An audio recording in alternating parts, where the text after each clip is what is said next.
Good afternoon, all. CamelbackTrading.org coming to you this Tuesday afternoon, August 1st, and we are looking at Window Trader's market profile of the ES and SPY. Well, it's kind of been a recurring theme this summer. We just had our second smallest range of the year. SPY's range was $1.76, so our second smallest range of the year. Right now we were at 50 million. If we don't do 9 million in the after hours, it'll also be in our top 10 smallest ranges of the lowest volumes of the year. But with all that being said, there was still some opportunities. I had a pretty good day. We'll go over that in a minute.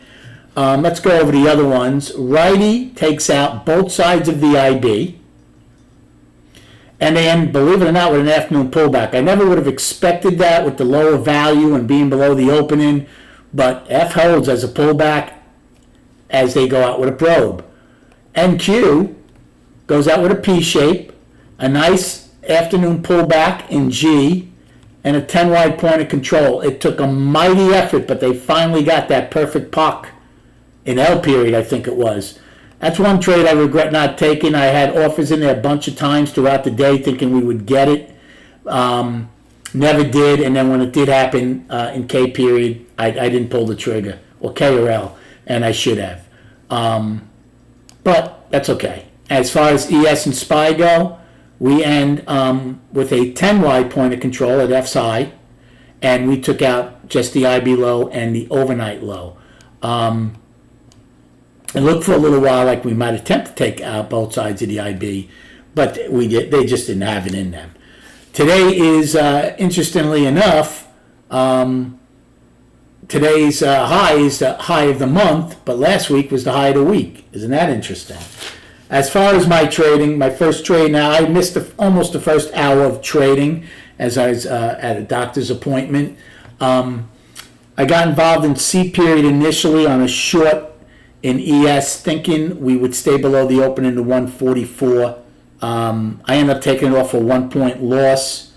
But at that same time, or right afterwards, I got long NQ for C to pop the top and take the IB high out, and I did well. I made like $600 on it. So whatever, that's what 20. I don't know how many points it was, but anyway, I made about $600 on it.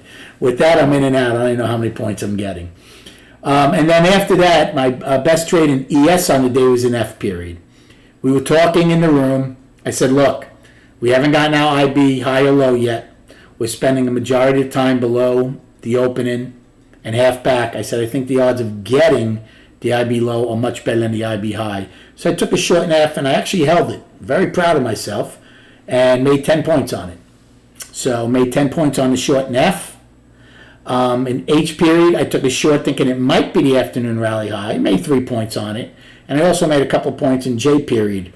Now, for sure, we went higher than I thought we would in J, K, L, and M. I thought H might put a cap on it, and we might fill out, because if you look, not looking from J period on, it was a B shape initially. And when I started coming down, I thought they might fill it out. Obviously not the case. But still turned out to be a good day. 14 points in ES, which is what I'm up for the week. I was flat yesterday. And I think I'm up 50 points total in NQ, or maybe a little more, between yesterday and today. As far as destinations go, in SPY, our upside is today's high of 457.25. For the downside, we were 10 wide at 456.27, and today's low 455.49.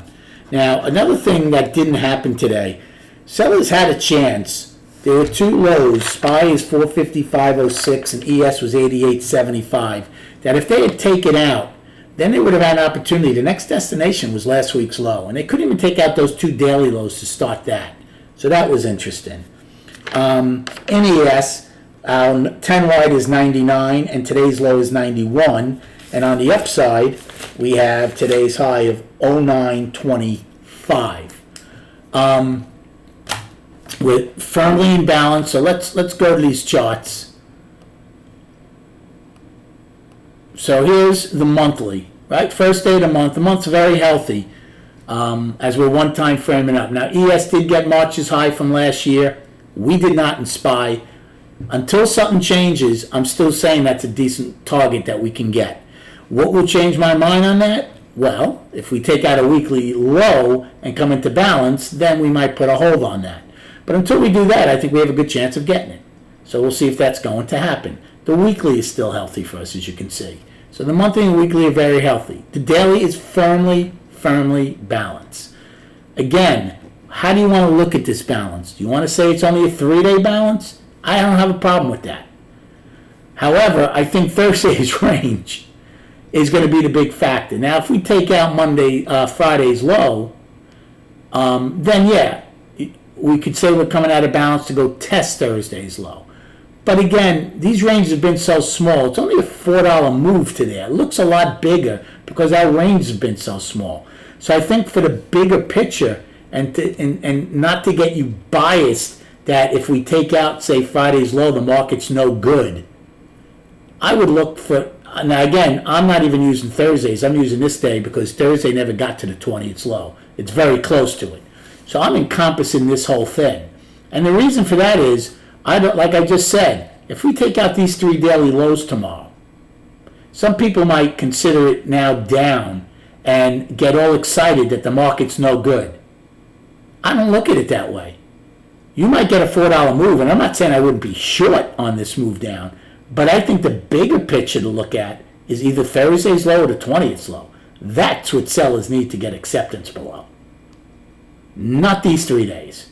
If you don't get acceptance below that 20th low and Thursday's low from last week, nothing really changed. And to me, you're still really in balance.